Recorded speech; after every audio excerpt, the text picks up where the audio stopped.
अस्सलामुअलैकुम। Face to face with Ayesha Bakhsh में आपको खुशामदीद कहेंगे। शहरी इख्तिदार में एक बार फिर एक्सटेंशन की बाज़गश्त है। एक वजह तो 2 हफ्ते बाद चेयरमैन नैब की मुद्दते मुलाजमत खत्म होना और दूसरी जानिब 2 साल कब्ल होने वाली एक्सटेंशन पर मरियम नवाज का बयान कि मैं किसी एक्सटेंशन के गुनाह में शामिल नहीं हूँ। इस एक बयान ने नून लीग में बयानिए की जंग को एक बार फिर वाज़ेह कर दिया है।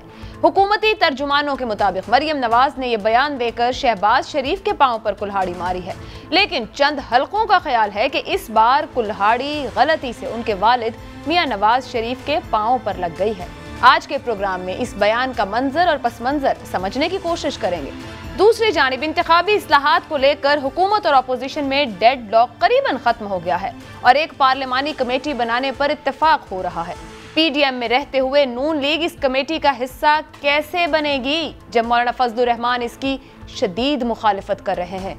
ईवीएम पर भी हुकूमत के सख्त बयानिए में कदरे नरमी वाक़ई हुई है।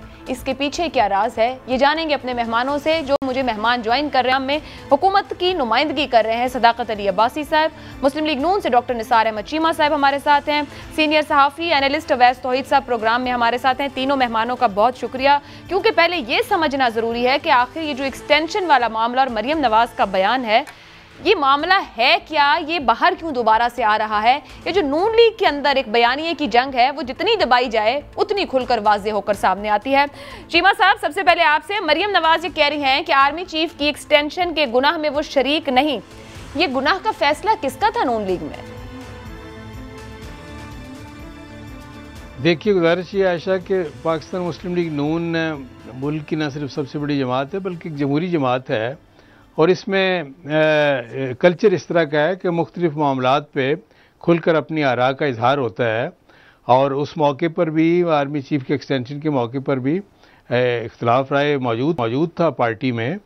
कुछ लोगों का ख्याल यानी एक्सटेंशन के हक़ में थे, कुछ खिलाफ थे, लेकिन यह है कि जहाँ ये जमहूरी पार्टी है वहाँ एक डिसिप्लिन पार्टी भी है और वहाँ इख्तलाफ राय अपनी जगह, लेकिन जब क़यादत ने फैसला कर दिया तो पूरी पार्टी ने उसको दिलो जान से उसको एक्सेप्ट किया और उसके ऊपर अमल किया। इतनी सी बात है जी। नहीं, वो तो मैं आपसे एग्री कर गई। क़यादत में किसने फैसला किया? क्या ये गुनाह का फैसला नवाज शरीफ का था?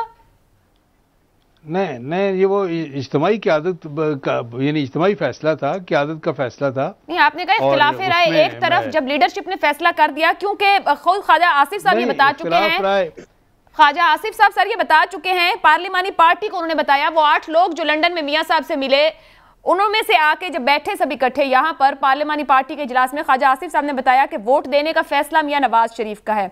सर, तो ये नून लीग की क़यादत का फैसला था ये गुनाह करने का? जी, ये जो एक्सटेंशन के हक़ में जो फैसला किया वो क़यादत ने मिलकर किया और उसमें मियां नवाज शरीफ मियां शहबाज शरीफ दोनों शामिल थे जी। और दोनों, हमें पार्लिमानी पार्टी को वैसे बताया भी ये गया था, अगरचे ये हमारी अंदरूनी बात है, लेकिन ये कहा गया कि ये दोनों का फैसला है जी।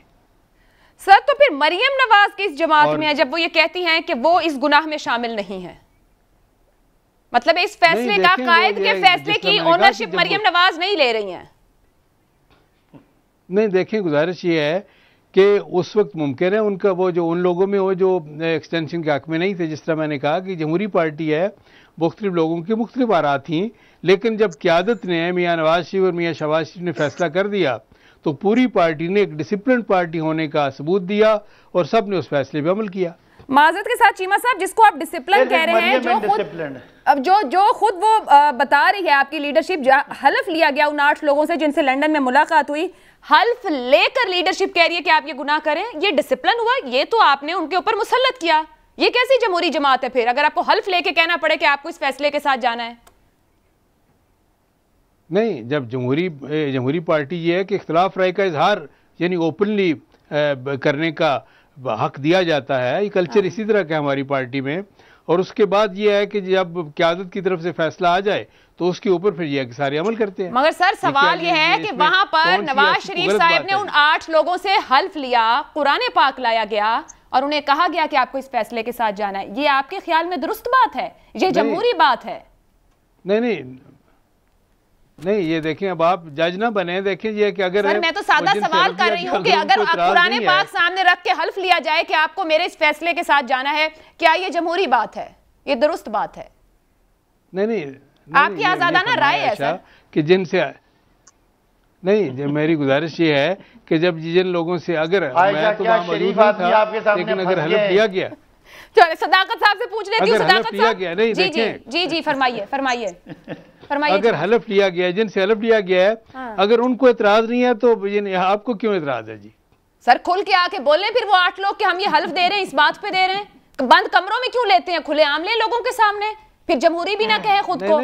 अच्छा चले मैं आगे सदाकत नहीं सर, ये खुलेआम किया गया फैसला नहीं है, जब हल्फ लिए जाते हैं हमें भी पता है हमारी सियासी जमातें कब कौन से हल्फ लेती हैं। ये फरमा दीजिएगा चीमा साहब, इससे पहले सदाकत साहब, क्या एक्सटेंशन गुनाह है? सादा सा जवाब दें। जी आयशा बहुत शुक्रिया। चीमा साहब बड़े अच्छे आदमी हैं, शरीफ आदमी। आप किधर इनको फंसा दिया है? वो कहते हैं हमारी जमात बड़ी डिसिप्लिन जमात है और हम जो फैसला करते हैं उसको मानते हैं। फैसला किया वालिद साहब ने और चचा ने, और बेटी कहती है ये गुनाह है। अब गुनाह कहना अपने वालिद के फैसले को या चचा के फैसले को वैसे ही बेटियों को जेब नहीं देता, और फिर पब्लिकली कहना कि हम अल्हम्दुलिल्लाह इस गुनाह में शरीक नहीं थे, तो इसका मतलब है कि उन्होंने अपने वालिद साहब को और चचा को गुनाहगार कह दिया, पूरी पार्टी को गुनाहगार कह दिया। ऊपर से आपने इनको बता दिया कि 8 लोगों ने हल्फ उठा के कहा था कि ये बात इस तरह ही करनी है। तो ना ये जमहूरी है, खानदान की पार्टी है, बिल्कुल जो बयानिए की बात है वो भी खुल के सामने आ गई। और डॉक्टर साहब भरपूर कोशिश कर रहे हैं कि इधर उधर से पकड़ के कोई लॉजिक ढूंढें और इस बात पे पर्दा डालें, लेकिन मेरा ख्याल है कि बड़ी वाज़ेह बात है कि ये उस वक्त किसी चक्कर में थे और वो चक्कर पूरा नहीं हुआ, तो अब इनको पछतावा है। वो खुशी के बाद बोलना और रातों को मिलना और दरमियान में कोई एनआरओ की कोशिश करना और इधर उधर से दबाव डालना, मेरा ख्याल है कि वो इनका ख्याल था कि एक दफ़ा मज़ामत करेंगे और बाद में फिर मफाहमत करेंगे, और उस मफाहमत में जो मफाहमत का जो उर्दू में वर्ड है वो रिकन्सिलिएशन है, और वही नेशनल रिकन्सिलिएशन ऑर्डर के चक्कर में टकरे मार रहे थे, वो मिला कोई नहीं। तो अब बाकी तो ऐसी बातें हैं, बड़ा वाजे हो गया है। अच्छा सदाकत साहब, फिर आप तो ये कह रहे हैं कि ये गुनाह बेलज्जत हो गया नून लीग से। ये फरमाइए, जो वो एक्सटेंशन का गुनाह कह रही हैं, आप इत्तफाक करते हैं? आपकी नजदीक ये गुनाह है एक्सटेंशन? नहीं, मैं तो बिल्कुल मरियम साहबा की इस बात से इसलिए मुत्तफिक नहीं हूं कि जब ये उनके मुताबिक गुनाह होता है तो वो बोल देती हैं कि मैं डिसएग्री कर रही हूं। आज बात करने की क्या तो क्या, इसका यही मतलब है कि बड़ा सख्त पछतावा है कि ये आपने ये करवाया हमसे, फिर हमें वो मिलना था, हमें वो मिला कुछ नहीं, तो वो उनका पछतावा है। हम तो समझते, हमने तो एक्सटेंशन करने वाले थे, हमने तो एक्सटेंशन की, हमने तो वज़ीर आज़म के पास था, हमने फैसला किया, मैं क्यों उसको गुनाह कहूं? मैं तो इनका कह रहा हूं कि इनकी बात का ना सर है ना पैर है, ना ये मफाहमत है ना ये मुज़ाहमत है। एक ही बात है, किसी तरह से हमें माफ़ी मिल जाए, कोई माफ़ी दिलवा दे और हमें जो केसेस हैं उनसे हमारी बचत हो जाए। ये बड़ा वाज़ेह है। और बयानिए के भी जो फ़र्क की बात है वो यही है कि जी किसी तरह से कोई दबाव डाल के, कोई मिन्नतें करके एक तरफ से दबाव डालें, दूसरे से मिन्नतें करें और हमें कोई रास्ता मिले और हम जिस तरह पहले लूट मार करते रहे वही लूट मार हमारी जारी रहे, या कम से कम जो हमने लूट मार कर ली है। आप पे हुकूमत पे कैसे कोई दबाव डाल सकता है? आप पे कोई दबाव डाल रहा है, कोई मिन्नत कर रहा है, एक तो आप नाम नहीं देते हैं, बार बार ये एनआरओ की बात तो करते हैं सदाकत साहब, मगर आपकी हुकूमत से एक बंदा आके ये नहीं कहता कि ये मिन्नत का सबूत है, ये तरले का सबूत है, ये एनआरओ का सबूत है। देखिए आयशा, पॉलिटिकली अगर लोग आके मिलते हैं, जब बात करते हैं, दरमियान में बहुत सारे न्यूट्रल लोग होते हैं, कई हमारे लोग हैं जो इनकी पार्टी से आए, और बहुत जगहों पे, मैं ये नहीं कहता खाली हमसे एनआरओ मांगते हैं, ये बहुत जगहों पे मत्थे टेकते हैं जाके कि किसी तरह कोई बैरूनी कोई अंदरूनी हुकूमत तो आप देखें, एनआरओ तो नहीं, एनआरओ तो हम ही दे सकते हैं, लेकिन हम पे भी तो बहुत जगहों से यानी एक चीज, एक माहौल बनाया जा सकता है कि जी एक मुल्क में माहौल बने, कोई बैन अक़वामी को कोई जो मुल्क हैं, फ्रेंडली मुल्क हैं, उनसे कहा जाए। लेकिन इसीलिए इमरान खान साहब हर 2 हफ्तों बाद ये कह देते हैं कि जहां जहां से कभी कोई इन्फ्लुएंस होने की कोशिश की जाती है वो कहते हैं बिल्कुल एनआरओ नहीं मिलेगा।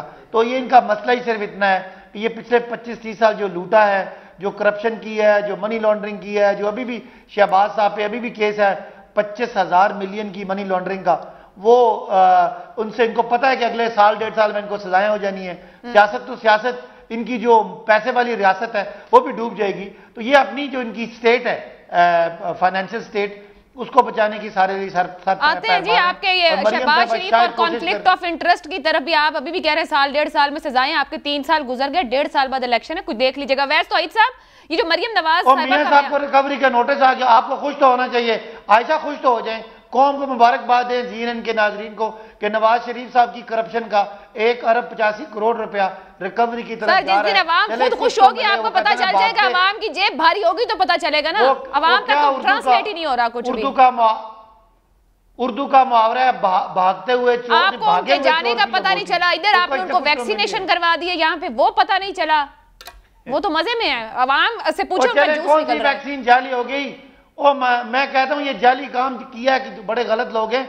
यहाँ वजीर आजम की प्लेटलेट की रिपोर्ट जाली, आपकी हुकूमत के नीचे वो प्लेटलेट रिपोर्ट भी आपकी हुकूमत के नीचे, आपके डॉक्टर बैठे, वजीर सेहत बैठे। सर हमारा तो सवाल वो भी आपसे, हमारे यहाँ भी चलो, हमारे यहाँ 2-4 लोग जाली हो जाएंगे, इनका तो सारा काम ही जाली। मेरी लंदन में तो क्या पाकिस्तान में कोई प्रॉपर्टी नहीं, जितने जाली है पकड़े, अपने घर भी पकड़े, उधर भी पकड़े, प्लेटलेट्स काउंट भी जाली, प्लेटलेट्स काउंट भी जाली, असासे भी जाली। सबूत ही ले हैं कोई इन सब बातों का, इन प्लेटलेट्स का सबूत रख देंगे, सबूत है ना, तो रखे ना सामने। मुझे आप बता दें, चले मैं आपसे पूछता हूँ, आप इनकी सपोर्ट करें, मुझे बताएं ये जो ये लंदन अच्छा वैसे तो साहब को शामिल कर लें, सबूत के तौर पे क्या दिया उन्होंने, मुझे बता दें क्या है, क्या सबूत है? कतरी खत है बस, और कुछ नहीं है। चल कतरी खत पे आके कहानी मैं वैसे तो इससे मरियम नवाज का जो बयान है वो एक्सटेंशन के गुनाह में शरीक नहीं थी, किसके लिए था बयान? पार्टी के लिए था यानी कि, या फिर पार्टी से बाहर किसी के लिए दिया गया? आयशा देखिए, नून लीग है, उसका वोट बैंक तो इंटैक्ट है पंजाब में, और एक ये हकीकत है, लेकिन जो इनकी क़यादत के अंदर जो क्राइसिस है वो मुझे लगता है कि वो संगीनी इख्तियार कर रहा है, और जो इनके बयानिए के अंदर फर्क है, आप चाहे मज़ाहमत का कह लें, मफाहमत का कह लें, मुझे तो समझ में नहीं आता कि मज़ाहमत का भी नहीं है, मफाहमत का भी नहीं है, और दो इतने कन्फ्लिक्टिंग स्टेटमेंट्स हैं जो मेरे ख्याल में नून लीग के रैंक्स एंड फाइल्स के लिए कन्फ्यूजन का बाइस है। जो हमारी इनके पुराने वर्कर्स से बात होती है वो यही कहते हैं कि हमें ये नहीं पता चलता कि मरियम साहिबा का मूड क्या है और शहबाज साहब का मूड क्या है, तो ये इनको शायद पता हो जो सीनियर लीडर है, लेकिन ये जो बयान है मरियम साहिबा का, ये कैसे मुमकिन है आयशा कि आप वाइस प्रेसिडेंट हो और आप उस गुनाह में, आपके ख्याल में वो ये गुनाह है तो आप उसमें शरीक ना हो, ये कैसे हो सकता है? मोहम्मद जुबैर साहब ने किसी टीवी शो के अंदर ये कहा था कि मरियम साहिबा जो है वो उनसे नहीं राय ली गई थी, तो वो भी गलत है, वो भी गलत है अगर ऐसी बात है। तो मेरा कहने का मकसद ये है कि बड़े भाई नवाज शरीफ साहब, छोटे भाई शहबाज शरीफ साहब, मरियम साहिबा एक साथ एक कॉन्फ्रेंस कॉल कर लें और नून लीग के वर्कर के सामने ये बात कर लें कि कौन सा उनका बयानिया सही है। अगर मरियम साहिबा, मुझे ऐसा लगता है कि मरियम साहिबा इस लम्हे पे एक अपना एक जो हार्श स्टांस है वो सामने रख रही हैं और शहबाज शरीफ साहब को कहीं पीछे धकेल रही हैं जो पार्टी के प्रेसिडेंट हैं, और अपने बयानिए को वो सामने रख के उन्होंने ये भी नहीं सोचा कि इस गुनाह के अगर इस गुनाह के अगर सरदार हैं तो फिर तो वो नवाज शरीफ साहब हुए, उनके खुद वाले, जिनकी मौजूदगी में, जिनकी राय से, जिनकी तौसीक से ये फैसला हुआ था, जिसमें खुर्रम दस्तगीर साहब थे, ख्वाजा आसिफ साहब थे और 6 लोग और शामिल थे उसमें। तो ये बात तो समझ में नहीं आई है कि मरियम साहिबा ने सिर्फ ये कि एस्टैब्लिशमेंट को एक मैसेज दिया है कि भाई I am not for extension. NAB के चेयरमैन का ये कहती है स्पेसिफिक कि मैं नैब के चेयरमैन के जो एक्सटेंशन है तो मैं गुनाह समझती हूँ, तो फिर तो बात भी हो जाती, क्योंकि उनके चेयरमैन की कोई इतनी बड़ी कारकर्दगी नहीं है नैब की कि उनके बड़े केसेस उन्होंने प्रूव कर दिए हो कोर्ट्स के अंदर। तो मैं समझता हूँ कि इस वक्त आयशा ना तो जा रही है, जो अफगानिस्तान का मगरबी सरहद पे जो एक बहरान खड़ा है उसकी वजह से अपोजिशन तकसीम हुई है, और उस तकसीम के नतीजे में मैं समझता हूँ पीडीएम कमजोर हुई है, जो पीपल्स पार्टी मीडियम पर। वैसा भी जो मरियम का बयान है, जितना रिपोर्ट हो चुका अब तक ऑन एयर कहा जाए, इनकी लीडरशिप ने तस्लीम किया है कि ये वहां पर हल्फ लेकर इस तरह से फैसला किया गया। मरियम नवाज शरीफ जिस स्टैंड के साथ बार बार सामने आके बात कर रही हैं एग्रेसिवली, और ये उनके वालिद मोहतरम जिन्हें वो जमात का कायद कहती हैं और कह रही हैं कायद से भी आगे, जब वो अपने ट्वीट्स डालती हैं अपने कायद के लिए कह रही हैं कि आपने गुनाह किया और मैं इसका हिस्सा नहीं, आप इसे कहेंगे जज्बाती और गैर जरूरी बयान दिया है उन्होंने। नहीं आयशा, मैं ये समझता हूं कैलकुलेटेड बयान है। I personally think that it's a calculated statement. It's not a slip of tongue. She has calculated it. She has calculated the implications. Not have calculated the implications कि इसकी डायरेक्ट इम्प्लीकेशन जो है वो उनके वाले साहब के पास जाएंगी। उन्होंने एक मुस्लिम लीग का बयानिया इस वक्त सामने रखा और एस्टैब्लिशमेंट को सामने रखा कि इस वक्त अगर आप हमारा बयानिया समझते हैं नून लीग का, तो वो यही है और वो है मज़ाहिमत का।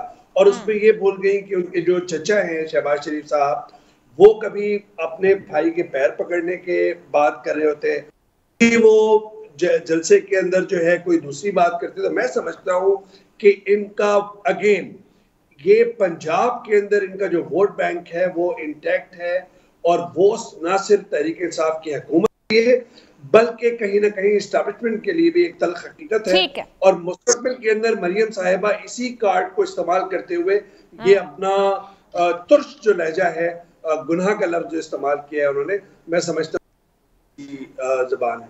ठीक है चीमा साहब, वैसे तौहीद साहब इसको कैलकुलेटेड मूव कह रहे हैं मरियम नवाज के से। हुकूमती लीडर्स कहते हैं कि शहबाज शरीफ के पांव पर कुल्हाड़ी मारी। आपके ख्याल में इस वक्त में ये बयान देने की कोई जरूरत थी? आपकी जमात के अंदर इसको कैसे देखा जा रहा है? नहीं देखिए, मैं इस बारे में कोई राय नहीं दे सकता। ये तो देखें, इसके बारे में तो खुद मरियम नवाज साहबा कोई कह सकती हैं कि इसकी ज़रूरत थी या नहीं थी। लेकिन मेरा ख्याल ये है कि उन्होंने ये है कि उस वाक़े का जिक्र करते हुए, या ज़ाहिर है कि उस वक्त जिस तरह मैंने कहा कि मुख्तलिफ लोगों की मुख्तलिफ आरात थी, उस वक्त मुमकिन है कि मोहतरमा मरियम नवाज साहबा की राय जो है वो एक्सटेंशन के ख़िलाफ़ हो, जिसका उन्होंने इज़हार किया। लेकिन बिल आखिर पूरी पार्टी ने वही फ़ैसला किया जो फ़ैसला मियाँ नवाज शरीफ और मियाँ शहबाज शरीफ का मुत्फिका और मुश्तरका फैसला। सर, आपकी जमहूरी जमात है चीमा साहब, आपकी भी तो कोई राय होगी कि इस बयान का मतलब क्या है? क्या आपकी अपनी जाती राय क्या है? क्या एक्सटेंशन गुनाह है? आपकी जमात को फैसला लेना चाहिए था? नहीं, मैं तुझे गुजारिश कर रहा हूँ कि पार्टी ने वही किया जो हमारी ये क़यादत ने, मियाँ नवाज शरीफ और मियाँ शहबाज शरीफ ने मिलकर फैसला किया। पूरी पार्टी ने उस पर अमल किया और ये उस फैसले को माना और एक्सटेंशन के हक में वोट दिया। ठीक है जी, पार्टी क़यादत का फैसला है और अगर पार्टी के अंदर से एक नायब सदर कहती हैं गुनाह है तो पार्टी को भी सोचने की बात है। सदाकत साहब, ये एक्सटेंशन की तो बड़ी बात हो रही, चेयरमैन नैब का मामला लेकर काफ़ी सारी खबरें हैं, ऑर्डिनेंस पर काम चल रहा है, उसका मुसव्वदा तैयार हो रहा है। ये चेयरमैन नैब जो हैं, इसके अलावा कोई और ऑप्शन मौजूद नहीं है? इन्हीं की मुद्दत मुलाजमत में तौसीह कार्ड्स पर सबसे ऊपर है?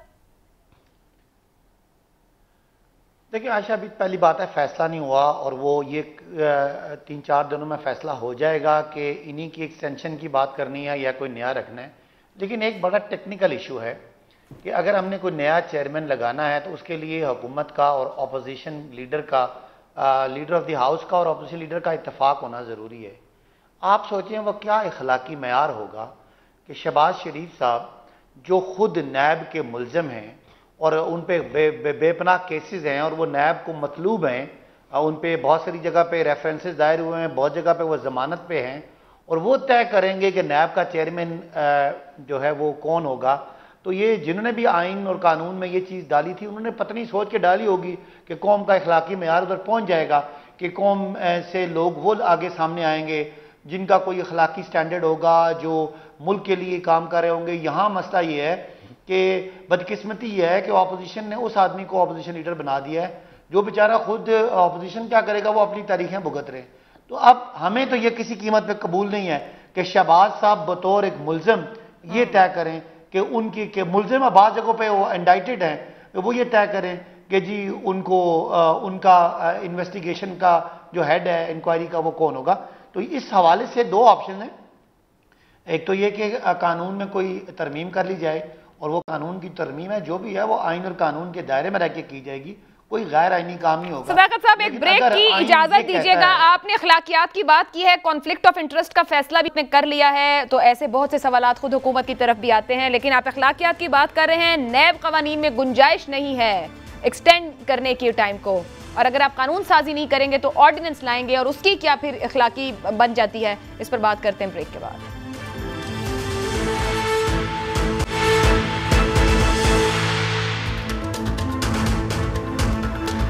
प्रोग्राम में आपको एक बार फिर खुशामदीद कहेंगे। ब्रेक से पहले सदाकत अली साहब हमें ये बता रहे थे कि ये तय है कि leader of the house leader of opposition से मुशावरत नहीं करेंगे चेयरमैन नैब के मामले को लेकर। ये बात वजीर कानून भी बरमला कह चुके हैं। कानून ये कहता है कि चेयरमैन नैब की तैनाती के लिए मुशावरत जरूरी है, पर्पसफुल आपको मुशावरत करनी है या मीनिंगफुल कंसल्टेशन करनी है। ये मामला पहले भी आला अदलिया तक भी जा चुका।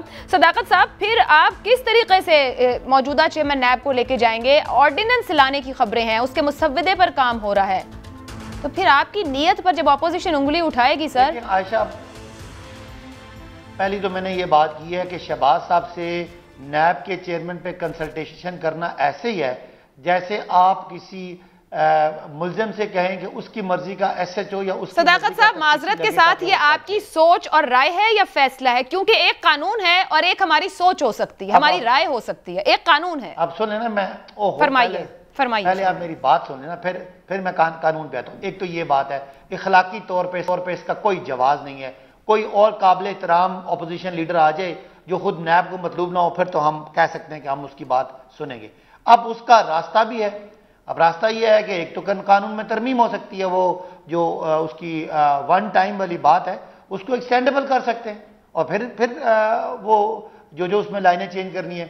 अगर ऑर्डिनेंस भी आता है, पहली तो बात है ऑर्डिनेंस की जरूरत नहीं है, हम एक्ट ऑफ पार्लियामेंट में ज्वाइंट सेशन बुला के कर सकते हैं, इसमें कोई ऐसी बात नहीं है।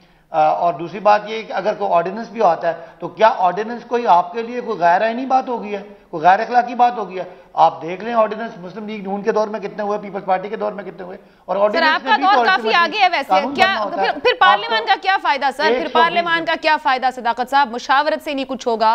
तो क्या बुरी बात है? पार्लियामेंट सर, आप कानून में तब्दीली की बात कर रहे हैं, ऑर्डिनेंस तो कोलैप्स कर जाएगा ना सर 4-4.5 माह में। फिर आप एक आईनी इदारे के चेयरमैन को तैनात करने जा रहे हैं। नहीं, आप क्या समझते हैं कि हम आईनी इदारे का चेयरमैन एक मुल्जिम से करवा दें? आप ये चाहती हैं कि ये नहीं एक तारीख में एक स्याह चीज हम एंटर करवा देंगे? सर, वो भी कन्विक्टेड नहीं है, elected member of national assembly हैं, ऑपोजिशन लीडर हैं। उसको नैब ने नहीं करना। किसने करना है? नैब चेयरमैन तो आपका ही है, जिनसे आप इतने खुश हैं। आपकी हुकूमत खुद कह रहे हैं कि स्ट्रॉन्ग कैंडिडेट हैं, वजीर कानून कहते हैं, और उनकी कारकर्दगी बहुत अच्छी है। क्या इमरान खान साहब कन्विक्ट करेंगे? नैब ने सिर्फ इतना करना था कि सुने, उस नैब ने इतना करना था कि शहबाज शरीफ साहब की इंक्वायरी करके, इन्वेस्टिगेशन करके, इंक्वायरी करके और रेफरेंस दायर करना। नैब ने कन्विक्ट कर दिया, अब अदालत ने उनको सजा देनी है, वो एक अलग चीज है। हम ये कह रहे हैं कि उनके जो ऑन गोइंग केसेज हैं उसमें अगर उनकी मर्जी, मंशा और मुशावरत से कोई चेयरमैन लगता है तो इससे आप कैसे कह सकते हैं कि शहबाज साहब के केसेस पे इंसाफ हो सकता है? लिहाजा इसका जो दूसरा रास्ता ये है कि कोई और तरीका किया जाए। अभी तो फैसला नहीं हुआ, मैं तो ये सारी बातें ऐसी आप एंटिसिपेशन में कर रहा हूं, लेकिन ये बात तय है कि ऑपोजिशन मौजूदा ऑपोजिशन लीडर शहबाज साहब से नैब के चेयरमैन पे कंसल्टेशन करना बहुत बड़ी कौम के साथ एक तारीखी ज्यादती होगी। ठीक है चीमा साहब, पहले तो रिस्पांस दीजिएगा इस बात पे कि वो कह रहे हैं ऑपोजिशन लीडर से अगर हमने मुशावरत की तो ये बहुत बड़ी ज्यादती है कौम से, ये नहीं होगा। हुकूमत खुल्लम खुला कह रही है ये। आयशा, मैं वैसे हमारे दोस्त हैं साकिब साहब, मैं कई बार इनसे कहता हूँ और आपके प्रोग्राम में भी मैं इनसे गुजारिश करता हूँ कि कभी तो जस्ट फॉर चेंज अपने नाम, और डॉक्टर साहब पुराना हो गया, चेंज करो। लेकिन एक बार इस सदाकत से काम लें, एक बार इस सदाकत से काम ले लें, कभी अपने नाम की लाज रखें। देखें, गुजारिश ये है कि आप मुझसे इत्तेफाक फरमाएंगी कि जितने चाहे किसी के खिलाफ कोई केस दर्ज करवा दे, जब तक वो कन्विक्ट नहीं होता, ज़ाहिर है वो मुजरिम तो नहीं है ना। देखें, बात यह है किसी अदालत ने मियाँ शहबाज शरीफ को कन्विक्ट नहीं किया, बल्कि हालत यह है कि जब उनको अदालत पे रिहा किया तो अदालत आलिया ने, हाई कोर्ट ने ये कहा, फैसले में ये लिखा कि उनके खिलाफ कोई करप्शन साबित नहीं हुई। दूसरा, उन्होंने कहा कि मियाँ शहबाज शरीफ के खिलाफ इख्तियारात का कोई नाजायज़ इस्तेमाल उन्होंने नहीं किया। और देखें, दूसरी तरफ आप अंदाज़ा फरमाएं कि इसी नैब के बारे में जो मौजूदा चेयरमैन साहब की क़यादत में जो नैब की परफॉर्मेंस है, उसके बारे में सुप्रीम कोर्ट, मुल्क की सबसे बड़ी अदालत ने ये कहा है, और आपके नॉलेज भी है यकीनन, उन्हें कहा कि ये नैब जो है ये पॉलिटिकल विक्टिमाइजेशन के लिए इस्तेमाल हो रही है, ये पॉलिटिकल इंजीनियरिंग के लिए इस्तेमाल की जा रही है, और इसने अपना इम्पार्शियलिटी का, न्यूट्रलिटी का इमेज जो है बुरी तरह मजरू करके रखा है। ये देखें, बात ये है, एक तरफ सुप्रीम कोर्ट के ये अल्फाज है नैब के बारे में, और ये मौजूदा चेयरमैन की ये कारकर्दगी है, और फिर ये है कि मैं यानी प्रोफेशनल परफॉर्मेंस ये है, इंस्टीट्यूशनल परफॉर्मेंस ये है, और ज़ाती किरदार के बारे में बात नहीं करता। वो जो वीडियो आई उसके बाद तो इनका कोई अखलाकी जवाब ही नहीं रह जाता। ये कि इस ओहदे के साथ चिमटे रहे, इनको खुद ही यह है कि इस्तीफ़ा देना चाहिए था। अगर अखलाकी जरूरत होती तो सुप्रीम कोर्ट की ऑब्जर्वेशन के बाद मौजूदा चेयरमैन जो है इसको खुद इस्तीफा देकर घर जाना चाहिए। वैसे क्या बात की चीमा साहब, सदाकत साहब, आप अखलाकी जवाब अपनी मर्जी का घर लेते। ये जो बात चीमा साहब ने की है, किसी शख्स के कहीं होने के लिए उसकी अखलाकियात तो इतने बड़े ओहदे पे बनती हैं, पूछी जाएं, देखी जाएं। ये तो हुकूमत को भी सोचना चाहिए था। जिस वक्त वो सब वीडियोज आई, ऐसे सन्नाटा है, हुकूमत की तरफ कोई फर्क ही नहीं पड़ा, कुछ हुआ ही नहीं। किसी और जगह की चेयरमैन नैब की आई थी शायद, हमारी तो थी नहीं यहाँ से, और बेहतरीन कारकर्दगी, सब ठीक है। नहीं देखें, वो पता नहीं वो ये इनकी कारकर्दगी के मेयार। सर आप फोरेंसिक कराते, सर आप हुकूमत थे, नैब का इतना बड़ा ओहदा। मुस्लिम लीग नून कुछ तो वीडियो बनाती है, कुछ दावे करती है, इनके पास तो पता नहीं किस किस की वीडियोस मौजूद हैं। तो मेरा नहीं ख्याल कि इतना किसी के ज़ातियात वाले मामलात को, अगर तो कोई प्रोफेशनल उनके काम में उनकी जो कंडक्ट है उसमें कोई बात आए, फिर तो उस पर कहीं ना कहीं कार्रवाई हो जाती है। ये इस तरह की वीडियोस पता नहीं कौन कैसे बना के, आपको पता है मुस्लिम लीग नून ने किस किस की वीडियो रखी हुई है, बचपन की लोगों की वीडियो रखी हुई है। मुझे नहीं पता सर किसकी रखी हुई है, अगर आपको पता तो बता दें। इसकी तरदीद की है। वो कहते हैं ना जी पता नहीं फलाने जज की और अरशद मलिक साहब की भी वीडियोज इनके पास कोई थी, उसके बाद भी हैं, कोई बंदे इनके घर जाते हैं, उनकी वीडियोस बनाते हैं। और अभी भी मरियम साहबा कहती है मेरे पास बहुत सारे सबूत हैं। उनसे कहा कि बताएंगे, वो आपने कहा था कि लंदन तो क्या मेरी पाकिस्तान में कोई प्रॉपर्टी नहीं है, उस पर वो कोई सबूत नहीं दिया।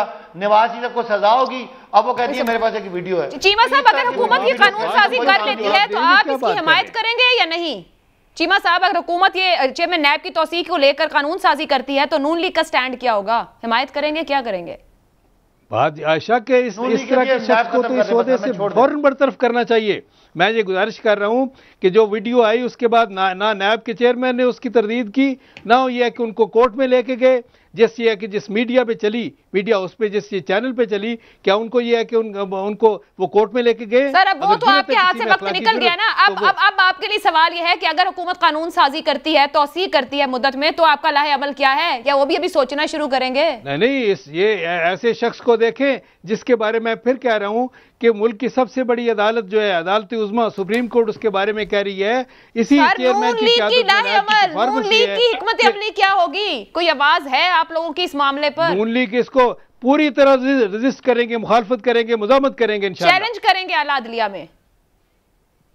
नहीं, हर कीमत पे मुजामत करेंगे। इस तरह के शख्स को तो इस तरह के ओहदे पे होना नहीं चाहिए। उसको खुद ये घर जाना चाहिए था इस्तीफा देके। अवैस तौहीद साहब, चेयरमैन नैब की तौसीह कहा जाए, दोबारा तकर्रुरी कहा जाए, आपके ख्याल में क्या मौजूदा चेयरमैन ही वाहिद और बेहतरीन ऑप्शन है हुकूमत के लिए, या कोई और नाम भी हो सकते हैं जिन पे हुकूमत गौर कर रही हो? नहीं आयशा, देखिए जाहिर बात है कि नैब की कोई परफॉर्मेंस तो कोई सेटिस्फैक्टरी है ही नहीं। इतनी सारी उंगलियां उठी हैं, जिस कोर्ट के अंदर लेके गए हैं कि के अंदर जगहसाई हुई है, और तहरीक इंसाफ की जो हुकूमत है उसके बयानिए को जो उनका इंटीग्रल पार्ट है कि जी हम अपने सियासी हरीफों को कटहरे में लाएंगे, उनको जेल भेजेंगे, उसकी नफी करता है नैब की कारकर्दगी। अब उसको कह लें कि प्रोसिक्यूशन उनकी वीक है या नाअहली है, लेकिन मैं समझता हूँ कि सारे लोग तो बाहर हैं, तो मैं समझ तहरीक इंसाफ का एहतसाब का नारा जो है वो इसी वजह से लगा रहे हैं। अब 3-3.5 साल हो गए इनको हुकूमत में, क्योंकि इन्हें पता है कि अगर ये एहतसाब का नारा नहीं लगाएंगे, वोटर्स जिन्होंने इनको वोट दिया वो उसमें इरोजन होगी, इरोड होगा इनका वोट बैंक। इसी वजह से ये नैब की ना चाहते हुए भी तारीफ करते हैं। ये देखिए पाकिस्तान के अंदर बदकिस्मती से आयशा जो एहतसाब मैकेनिज्म है वो किसी भी ताकतवर के खिलाफ इंसाफ दिला ही नहीं सकता। ये गरीब के लिए है, गरीब के लिए हो सकता है। मैं आपकी राय चाहूंगी, आप एग्री करेंगे या डिसएग्री कि नैब के इदारे को तो हमेशा ही लेकर पॉलिटिकल विक्टिमाइजेशन का जुमला इससे हटा नहीं, धुला नहीं, साफ नहीं हुआ। आज नहीं, 20 साल पहले से भी शुरू कर लें। नहीं, ये देखिए जाहिर बात है कि मुशर्रफ साहब के दौर में हो, नवाज शरीफ साहब के दौर में हो, पीपल्स दौर में हो, और इस दफा जो देखिए तहरीक इंसाफ से मसला क्या, तहरीक इंसाफ तो ये कह रही थी ना कि हम गैर रिवायती सियासत नहीं करेंगे। हम लाएंगे, हम एहतसाब में इस्लाहत लाएंगे, हम गवर्नेंस में लाएंगे, हम सिविल सर्विसेज में रिफॉर्म्स करेंगे, हम लोकल बॉडीज का जो मॉडल है तुल्फा का वो पूरे मुल्क के अंदर नाफिज करेंगे, हम पुलिस रिफॉर्म्स करेंगे। आप मुझे बताइए कि इसके अंदर कामयाबी हुई है? तो ये गिरबान में झांकना चाहिए कि जो बुनियादी मसाइल हैं पाकिस्तान के वो बहुत संगीन है, लेकिन हमें तवक्को और जो इनके चाहने वाले हैं उनको इनके तवक्कुआत का जो पहाड़ खड़ा किया था उसका इमरान खान साहब की हुकूमत से कि ये फिल फौर जो है तब्दीली आएंगे। लेकिन मैं समझता हूँ कि पंजाब के अंदर भी आप देख लीजिए कि लोकल बॉडीज का सिस्टम नहीं है, समझौतों और मजबूरियों के तहत इन्होंने हुकूमत अपनी बनाई है, एमक्यूएम इनके साथ है, चौधरीज इनके साथ है। कौन से ऐसा आदमी है जो माजी के अंदर पीपल्स पार्टी और मुशर्रफ साहब के दौर के इनकी काबीना में या इनके साथ इनका हिस्सा नहीं है? मैं समझता हूँ अगर यंग क़यादत पे ज्यादा भरोसा करते इमरान खान साहब, उनसे गलतियां भी होती तो वो फिर इग्नोर करते कि नहीं जी पहली दफा आए हैं। लेकिन आप जब एहतसाब के नारे की बात कर रहे हैं, इनका एक बयानिया था, अभी मौजूदा चेयरमैन नैब की उसको लेकर तौसीह की तरफ जाते हैं या कानून साजी, ये जो बात कर रहे हैं सदाकत साहब भी यहाँ पर, वो अपोजिशन लीडर से मुशावरत अब कार्ड्स पर नहीं है, ये हुकूमत साफ और वाज़ेह कह रही है और वजीर कानून मफादात का टकराव भी कह रहे हैं। आपकी राय में क्या ये सब करने से एक पावरफुल पैगाम देना चाह रहे हैं अवाम को कि हम अपने उस बयानिए के साथ जुड़े हुए हैं? ग्राउंड रियलिटी इज डिफरेंट, लेकिन ये कहकर के ये कॉन्फ्लिक्ट ऑफ इंटरेस्ट है, एक मुल्जिम से मुशावरत नहीं होगी चाहे हमें इसके लिए कुछ भी करना पड़े, ये फेवर देगा पीटीआई को? जी बिल्कुल, पीटीआई का यही है कि जी हम शरीफ खानदान के किसी फर्द के साथ हाथ नहीं मिलाएंगे, हम जरदारी एंड कंपनी के साथ बैठेंगे नहीं, क्योंकि ये समझते हैं कि उससे इनका वोट बैंक जो है उसमें होगी। कोई भी फोटो ऑप भी नहीं कराना चाहते। लेकिन बदकिस्मती की बात यह है ये चीमस कह रहे हैं कि कॉन्फ्लिक्ट तो नहीं है शहबाज शरीफ साहब, और अगर होते तो उनको असेंबली में जाने की पाबंदी होती। जब तक वो असेंबली का हिस्सा है बर्दाश्त करनी चाहिए। सियासत के अंदर बर्दाश्त ही आपको सियासत सिखाती है। अगर आपके सख्त से सख्त हरीफ हो उनके साथ जब तक आप मुशावरत नहीं करेंगे तो कैसे बात होगी? आप इलेक्शन कमीशन के चेयरमैन को इन्होंने कहा है, अवैस साहब की जो वकला है वो प्रोटेस्ट कर रहे हैं। जब तक आप इस सियासी दर्जे हरारत को नीचे नहीं लाएंगे तो आप फिर किस तरह आगे कानून साजी करेंगे, किस तरीके से इस्लाहत लाएंगे और किस तरीके से जो मगरबी सरहद के अंदर जो अफगानिस्तान का बहरान है उससे भी आपको निपटना है, इसी हुकूमत को निपटना है, एस्टेब्लिशमेंट को उसके साथ। वैसा फिर मजबूरी तौर पर ये हुकूमत, अभी देखें चेयरमैन नैब के मामले पर टेम्परेचर राइज हो रहा है तो वहीं इंतखाबी इस्लाहात के मामले पर वो डेडलॉक खत्म करने की कोशिश कर रहे हैं, पार्लिमानी कमेटी कायम करने की बात की जा रही है। आपके ख्याल में क्या हुकूमत दो तरफ चलने की कोशिश कर रही है? इधर बात सख्त होती है तो इधर थोड़ी सी नरमी के आए, कमेटी बनाते हैं, इंतखाबी इस्लाहात पर बढ़ते हैं, ईवीएम पर फेस टू फेस हो रहे थे, तो ये कोई तर्ज सियासत है नया? आयशा देखिए, मैं समझता हूँ कि हुकूमत को ये कॉन्फिडेंस हो गया कि उनकी हुकूमत कहीं नहीं जा रही और उनका बजट भी ऐसा ही लग रहा है कि अब ये उसके अंदर इतनी जो है रियायतें दी गई हैं कि यही लग रहा है कि जी अगले इलेक्शन की तैयारी है। और अपोजिशन का भी यही है कि भी जो सब बंदियां कर रही है वो भी अगले इलेक्शन की बात करें। मुझे लगता है कि जैसे ही कोई इनको लगता है हुकूमत को कि अपोजिशन की चाहे पीपल्स पार्टी या फिर पीपल्स पार्टी अगर अपने ऐसे हो रही होती है या उनको लगता है कि एस्टैब्लिशमेंट के साथ कहीं उनकी अंडरस्टैंडिंग हो सकती है तो फिर वो सिंध पे आ जाते हैं सियासत के अंदर। और आप शहबाज शरीफ साहब अगर देख लीजिए एयरपोर्ट जब गए थे तो उनको फिर एफआईए ने रोका। तो अगर उनको ये लगता है कि इस वक्त जो देखिए आखिरी जुमला मैं कहूंगा, एस्टैब्लिशमेंट अपने एहतजाज से प्रोटेस्ट से नाकाम रही है एस्टैब्लिशमेंट और हुकूमत के दरमियान दरार डालने में या to create a wedge between the establishment and the present government. और गवर्नमेंट जो है वो समझती है कि दोनों पोजीशन बड़ी जमात। एक ब्रेक ले लेते हैं। जो अवैस तौहीद साहब दे रहे थे कि हुकूमत इतनी कॉन्फिडेंट है कि जब भी ऑपोजिशन की किसी जमात की कोई से बनते या अंडरस्टैंडिंग होते देखती है तो फिर फुल फ्लेज एग्रेसिव मूड में आगे आती है और चीजें बनने नहीं देती है। सदाकत साहब की राय लेंगे इस ब्रेक के बाद।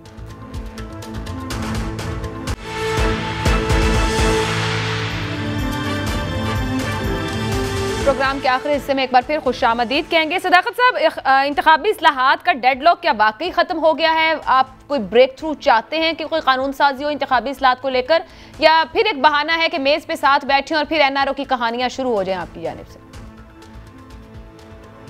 देखिए, कुछ जुमले में बोल लूँ, नैब के चेयरमैन की कारकर्दगी के हवाले से बात हुई, तो अगर वो कहते हैं कि 585 अरब रुपया इकट्ठा हुआ है, तो वो देखें ना, इस हुकूमत ने उनको एनवायरनमेंट दिया है तो पैसे इकट्ठे, वरना पुराने तो राना सनाउल्लाह धमकियाँ लगाते थे कि हम आपको आपके नाखून काट देंगे, आपके पर काट देंगे, आप हमारी पगड़ी नहीं उछाल सकते। तो वजीर मुल्क का जो एग्जीक्यूटिव थी वो एक आईनी इदारे के बारे में क्या कहती थी, और वो जिनके उस पर केसेस थे। अब उसको माहौल मिला तो 585 अरब अगर आपको थोड़ा लगता है तो मुझे तो बहुत लगता है, ये तो पूरे साल का एक मेरा ख्याल है एक सूबे के बजट से ज्यादा है। तो उस लिहाज से ठीक है, और ही उसकी कैपेसिटी बिल्ड करनी है जो नहीं पहले करने दी, तो अब तो वो नहीं। मगर चीमा साहब ने बयान कोट किया, आला अदलिया का कि पॉलिटिकल विक्टिमाइजेशन का इदारा है, न्यूट्रलिटी का इमेज है वो मुतासिर हुआ है, उसको भी थोड़ा कमेंट कर दीजिए। चलें ठीक है, अगर अदलिया ने कहा तो मैं उसको चैलेंज तो नहीं कर सकता। उसी अदलिया ने जब कहा नवाज शरीफ करप्ट है तो आपको नहीं पसंद आया। बिल्कुल उसी पसंद अदलिया ने कहा कि नवाज शरीफ ने झूठ बोला, बिल्कुल पसंद है सर, अदालत ने जो कहा हम तो उस फैसले के साथ हैं। अगर नहीं, मैं उनको कह रहा हूँ, नून लीग वालों को नहीं है ना, वो मुझे क्यों निकाला की तहरीक क्यों चली थी, उनको नहीं पसंद था ना। वो आज भी कहते हैं कि नहीं वो जी वो पता नहीं वो व्हाट्सएप पे थी और ये थी और वो थी, तो उन्हें कहें सुप्रीम कोर्ट को इन टोटलिटी मानते होते हैं, खाली बिट्स एंड पीसेस में नहीं मानते। बाकी अदालतों के ये रिमार्क्स होते हैं, अगर अदालतें समझती कि शहबाज शरीफ और मरियम साहबा और नवाज शरीफ पे गलत केसेस बने, वो केसेस खत्म करते, कमेंट्स ना करते। अल्हम्दुलिल्लाह 2 दर्जन केसेस में ये पूरा खानदान, बाज़ जगह पे इंडाइटमेंट हुई है, बाज़ जगह में कॉन्विक्ट हुए हुए, तो बाज़ जगह पे हो जाएंगे। तो ये ना कहें कि अदालतों ने कहा, इदारा है उसके अच्छाइयां भी हैं, बुराइयां भी हैं, बहुत सारी उसकी शॉर्ट कमिंग्स हैं जिसके बारे में सुप्रीम कोर्ट ने कहा। लेकिन इन टोटलिटी अगर 585 अरब रुपया चोरों, डाकुओं, करप्ट लोगों से रिकवर किया तो हमें अप्रिशिएट करना चाहिए। 585 अरब रुपए मुल्क की बेहतरी के लिए, आवाम की बेहतरी के लिए इस्तेमाल होगा तो उसका फायदा होगा। रही बात ये जो ईवीएम की आप बात कर रहे हैं, हमारा कोई ईवीएम पे झगड़ा नहीं है। 2011 से ईवीएम लगनी थी, नहीं लगने दी। ये जो ठप्पा माफिया है ये हमें कहते रहे कि इलेक्शन भी रिग हुआ है, लेकिन इन्होंने कुछ करने नहीं देना, ना ये खुद कुछ करते हैं। हमने इलेक्शन कमीशन को कहा है, हमने आपको अपनी मशीन दे दी, अगर आपको हमारी मशीन नहीं है पसंद तो आप अपनी मशीन ले आए। हमने एक बता दिया कि टेक्नोलॉजी एग्जिस्ट करती है। सर आप कहते हैं ना उसका डिजाइन देंगे ना कोड देंगे, उसका इंडिपेंडेंट एनालिसिस कैसे हो सकता है? तो फिर अब तो उनको जाना पड़ेगा। मैं आऊंगी इलेक्शन जी मैं हम तो ये कहते हैं कि हमने तो ये कह दिया कि इलेक्शन कमीशन अपनी मशीन ले लेना, हम तो सिर्फ एक आइडिया दे रहे हैं कि ये आइडिया है, और हमने ऑपोजिशन से कहा है कि ठीक है। मैं सदाकत साहब जरा ये इंतखाबी इस्लाहात पे चीमा साहब का पॉइंट ले लूं, मैं फिर आती हूँ, मैं इसके ऊपर आती हूँ, मैं तफसीलन जानना चाहूंगी क्योंकि आप लोग बहुत आगे तक गए हैं इलेक्शन कमीशन के मामले को लेकर। चीमा साहब, इंतखाबी इस्लाहात पर कोई ब्रेक थ्रू हो जाएगा? ये डेडलॉक के खात्मी खबरें आपके पीडीएम से मौलाना साहब कह रहे हैं कि नहीं आप उसमें ना बैठे, पीडीएम को आके पहले बताएं क्योंकि वो रिजेक्ट कर रहे हैं इस कमेटी को। सो आप इंडिपेंडेंटली जा रहे हैं या पीडीएम के प्लेटफॉर्म को भी सेटिस्फाई करेंगे साथ? आयशा, ईवीएम की तरफ आने से पहले सर पहले इंतखाबी मेहरबानी करके मुझे इजाजत दें, मुझे ये इंतखाबी इस्लाहात के बारे में बात करने से पहले मुझे इजाज़त दें कि मैं ये आपके खिदमत में गुजारिश कर दूं कि इनको नैब के चेयरमैन की कारकर्दगी सुप्रीम कोर्ट की ऑब्जर्वेशंस के बावजूद, उसके ज़ाती किरदार के बावजूद क्यों पसंद है। वजह यह है कि हुकूमत के साथ मिलकर उन्होंने अपोजिशन को दबाने के लिए, एहतसाब के नाम पे बदतरीन इंतकामी कार्रवाइयाँ करने के लिए नया एक रिकॉर्ड कायम किया, नई मिसालें कायम की है। चूँकि वो हुकूमत के आलाकार बने हुए हैं इसलिए वो उनके पसंदीदा है, उनको पसंद हैं और वो उनके लिए काबिल कबूल हैं। दूसरी तरफ चीफ इलेक्शन कमिश्नर चूँकि उनके आलाकार बनने के लिए तैयार नहीं है, इसलिए जी मिलकर ही लगाया था चेयरमैन नैब को सर, चूँकि चीफ इलेक्शन कमिश्नर जो है उनके जो शख्स आयशा, जो फर्द, जो इदारा इनका हुकूमत का आलाकार बनने के लिए तैयार नहीं है, अपोजिशन को दबाने के लिए, वो काबिल कबूल नहीं है। जो आलाकार बन जाता है वो काबिल कबूल है, इतनी सी बात है। वरना यह है कि इसको नज़र नहीं आते बड़े बड़े चोर डाकू जिनको इमरान खान साहब खुद कहते थे, अब उनके दाएं बाएं बैठे हैं। आटा माफिया, चीनी माफिया, ये मालम जब्बा केस, ये BRT पेशावर, बेशुमार केसेस हैं। लेकिन यह है कि चेयरमैन नैब को नज़र नहीं आते। उन्होंने खुद कहा था, आप रिकॉर्ड पे है ये बात, आपको याद होगा, उन्होंने कहा था कि अगर मैं हुकूमती लोगों के ऊपर हाथ डालूं तो ये हुकूमत गिर जाएगी, ये है हालत। तो यह कि उनका तो अलायंस है, इसीलिए हम कहते हैं हमेशा नैब नियाजी गठजोड़ जो है, इसीलिए हम कहते थे ये तो हुकूमत के अलायकार बने हुए हैं। सर ये माजी का ट्रैक रिकॉर्ड है ना हमारे मुल्क का, नैब हमेशा हुकूमत के साथ होती है, ये तो ट्रैक रिकॉर्ड है ना इस मुल्क का। माजी में भी अगर इस तरह हुआ है तो ये गलत था। ये कि जो जिन्होंने, बस अल्लाह करे कि अगर आपको फिर वक्त मिले तो आप फिर कुछ बेहतर कर सकें इस मामले को लेकर। इंतखाबी इस्लाहात में कोई ब्रेक थ्रू होगा? हमने अपनी गलतियों से सबक सीखा है आयशा। जी सर। आयशा, हमने अपनी गलतियों से सबक सीखा है। सर वो भी गलतियां कर रहे हैं, फिर जब आएंगे ऑपोजिशन में तो कहेंगे सबक सीखा है, अभी तो वो कर रहे हैं तो करने दें उनको, वो भी ठीक है। जो आप देखें इलेक्ट्रॉनिक वोटिंग मशीन की बात आप कर रही हैं, इंतखाबी इस्लाहात की बात कर रही हैं, देखें हमें ख़तरा ये है कि इलेक्ट्रॉनिक वोटिंग मशीन जो है इलेक्ट्रॉनिक रिगिंग मशीन में तब्दील ना हो जाए, क्योंकि मशीन की बात नहीं होती, मशीन चलाने वालों की बात है। हमारी ये है कि ये देखें हमारे एतराज़ात तो एक तरफ रहे, ये जो 37 ऑब्जेक्शंस हैं, वो जो उनकी ऑब्जर्वेशंस हैं ये इलेक्शन कमीशन की, ये इलेक्ट्रॉनिक वोटिंग मशीन के बारे में कैपेसिटी की सर वजाहत है, वो तो दे चुके शिबली फराज साहब। ये फरमाइएगा कि आप लोग पार्लियामान में इकट्ठा बैठ रहे हैं, पीडीएम के प्लेटफॉर्म से मौलाना साहब मना कर रहे हैं, खास तौर पे पैगाम पहुंचा चुके हैं आप लोगों को, आप लोग फिर भी बैठ रहे हैं, कोई ब्रेक थ्रू कर लेंगे? देखिए हम इंशाल्लाह मौलाना देखें, मौलाना फजल रहमान साहब हमारे लिए बहुत मोहतरम हैं, वो इस मुल्क के एक जय्यद आलिम दीन भी हैं, बहुत काबिल एहतराम सियासतदान भी हैं और पीडीएम के सरबराह हैं। हम ये है कि इस मामले में देखें कि दयानतदाराना इख्तलाफ राय हो सकता है, लेकिन यह है कि मुज़ाकरात के हवाले से मैं ये कहूँगा उनका मौका कि ये चूँकि मुसल्लत करदा है, नाजायज़ हैं, नाजायज़ हुक्मरान है, इसलिए उनसे मुज़ाकरात नहीं होने चाहिए। लेकिन यह है कि हमारा मौक़िफ़ देखें मुज़ाकरात के हवाले से मैं ये कहूँगा कि ये मुसल्लत करदा है, नाजायज़ हैं, इलीगल है हुक्मरान, लेकिन फिर भी अपने मुल्क के हैं, जिन्होंने अंग्रेज़ों ने आके इस मुल्क पे कब्ज़ा किया, हमला किया, मुल्क की को तहस नहस कर दिया, हज़ारों नहीं लाखों लोग कत्ल हुए उस वक्त। लेकिन यह है कि बिल आखिर अवाम की नुमाइंदा जमातों ने, मुस्लिम लीग ने और कांग्रेस ने अंग्रेज़ हुक्मरानों के साथ, गैर कानूनी हुक्मरानों के साथ, गासिब हुक्मरानों के साथ मुज़ाकरात किए।